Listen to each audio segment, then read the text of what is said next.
Hi everyone and welcome to another video. Today I'm going to show you 3 very simple tips that you can do to your newly built system, which will effectively, and I hate saying it because it is a bit clickbaity, give you free performance.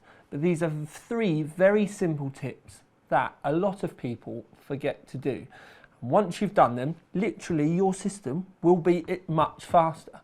So I'm going to give you some before and after results, and I'm also going to give you a step-by-step guide on how to enable these features.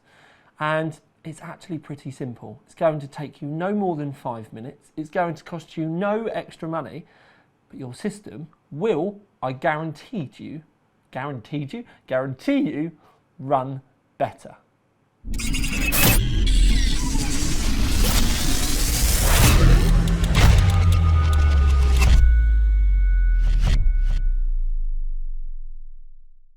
Okay, so the BIOS may be daunting for people, but it's actually really not that bad, and I'll show you the couple of basics everyone at home should be doing, and if you've built a system, I'd double check that you have done these as well. So you need to hit delete to get into BIOS during the post process. You'll see a little screen that will flash up and it will say either hit F2 or delete. Just tap F2 and delete. I normally start tapping it when the keyboard lights up and just as the monitor turns itself on, just to give you a little bit of a hint. Now this is in the experience mode or the advanced mode, but there is a basic mode as well, and you can switch between them just by pressing F7. I personally actually think that the advanced mode is easier to use. Anyway, what we need to do is go across to AI Tweaker. Now we are on an AMD system, so the differences here are minimal. But with the AI clock tuner, which is the very first setting that you get to, you need to hit enter on that, and then you can see we have options for auto, manual and DOCP. If you're using an Intel system, it will say XMP instead. Now, on auto, it will run your memory frequency, as you can see in the top corner here at 1333 megahertz. That's 2666 megahertz once you get the DDR, which is double data rate, basically doubles it. But by hitting DOCP or XMP, it will run your memory at rated.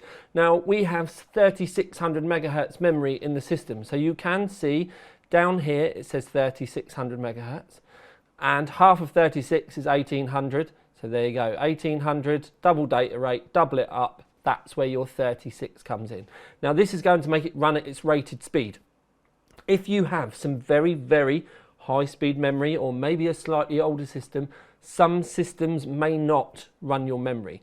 So all you need to do at this point, if you'd like to test it, is hit F10, and then it will say the things that it's changed and you can hit OK.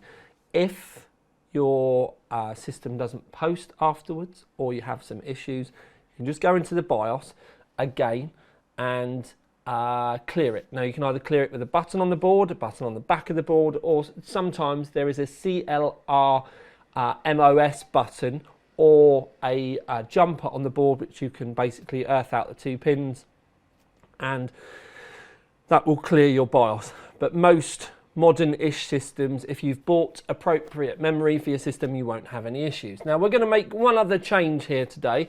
If you were on an Intel system though, you can turn on Asus multi-core enhancement, which will do something similar to what I'm going to show you for the AMD system that we're going to do today, but we're going to focus on AMD for this one. And what you can do is you can go down, and all of the most recent AMD Ryzen will have this Precision Boost Overdrive. And effectively what you want to do is find Precision Boost Overdrive and literally just go in here and set it to manual. And then a little bit further down you can see CPU Boost Clock Override.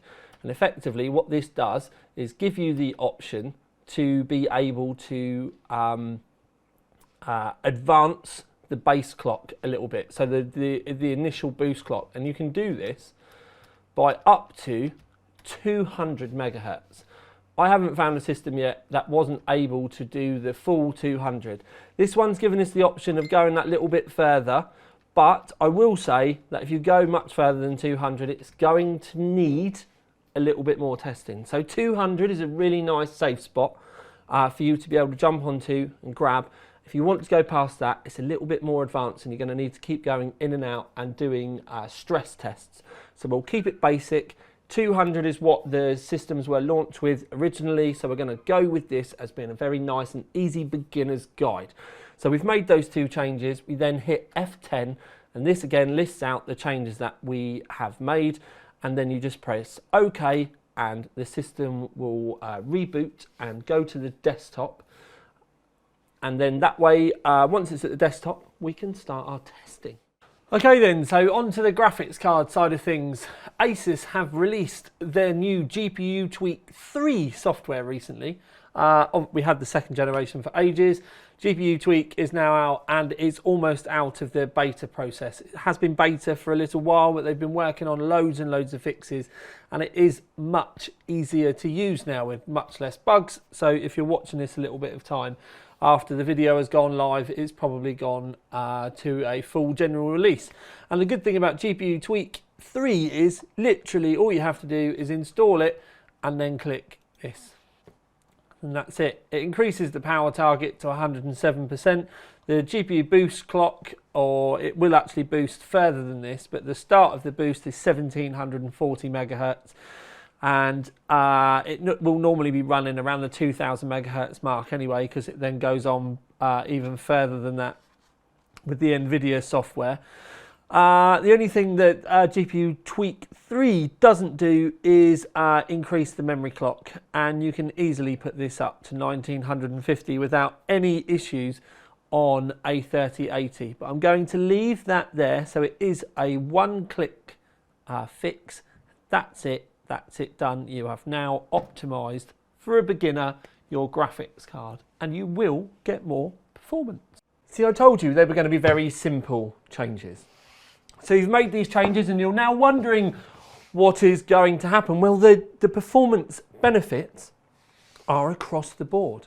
I can show you some productivity. So Blender is really intensive. Now you can see the this is a custom OC 3D render, and there's 4 million polygons there, and we do a 1080 and a 4K version. And you can see the times have dropped across the board. Now Blender's very, very intensive, so this is a really good one for those of you out there that may be thinking about 3D modeling and that sort of thing. And then we've got a very generic Cinebench run here. These are actually free benchmarks, by the way, so you can go and grab them and run these yourself at home. Cinebench, again, increases across the board in both single-threaded performance and multi-threaded performance, which is great. But I know a lot of you, the main thing you're going to be thinking about is gaming. So we've done some gaming results for you as well. Now, the thing I will say to you about gaming results is average frames per second is all good and well. But the thing that you really want to be keeping your eye on is the minimums. Because if you're running on a budget and you're buying, you know, hardware within a restrictive budget, the minimums are going to make the difference. Because if you can take a jump from 30 frames per second to 40 frames per second as a minimum frames per second, that's going to mean your average is going to change drastically, and it's going to, and you need to be aware as well, all of these results were at 4K and maxed out. So we've not done any 1080p kind of stuff, although that would be a very good CPU test, but we've kept this very stringent. So for a minimum to go up by 10 frames per second at 4K maxed out, that's actually a huge, huge step in the right direction for those of you at home. And 10 frames per second, when it's not actually cost you anything and you're just getting your system running correctly, I think is amazing. Now, so you've seen that. We've obviously made our system pretty. Yes, it does have a 3080 in it, which I've borrowed, by the way, because yes, they are very short on the ground at the moment. So I've borrowed it and it needs to go back to Asus because they get circled around. But we have a 5600X in there. We have their new Ryujin 2 cooler in there. We have some RGB memory from Thermaltake in there. And it's all housed in the Helios case. Now I've left the RGB on the front of the Helios, but the rest of it is very kind of understated. And if you did want to change colours and customise it yourself, that's obviously something you can do at home. Oh, there's also an 850 watt ROG Thor power supply in the bottom. It all links up nicely. And it's all very easy to kind of configure and customize and basically make your own. With the Helios as well, you can get a white and silver version if you prefer that aesthetic, same with the graphics card. And you can see that I have used a vertical mount, and it is a PCI Express 4 board, so you do have to be very careful with your riser cable. So I will put a link underneath for you that you can head off to if you would like to go down this. And it's a proven PCI Express E4 riser cable because I am using it, I have tested it, and I have a few of them in the office because I do kind of, with a bigger case like this, I do like this aesthetic. Only kind of works if you're only going to use one PCI Express item though. But if you do want to, there are ways around it. You just need to be a little bit more savvy with your purchasing skills and setup skills. I have done guides about it in the past. But beautiful Asus system, now running correctly, not cost anything, and with all due respect, will take about an hour of your life, including doing all the testing afterwards, just so that you can go, oh my days, my system is running so much better, and it hasn't cost me a penny. So, there you go, that's my guide. Asus PCDIY, set your system up correctly, not cost you a thing.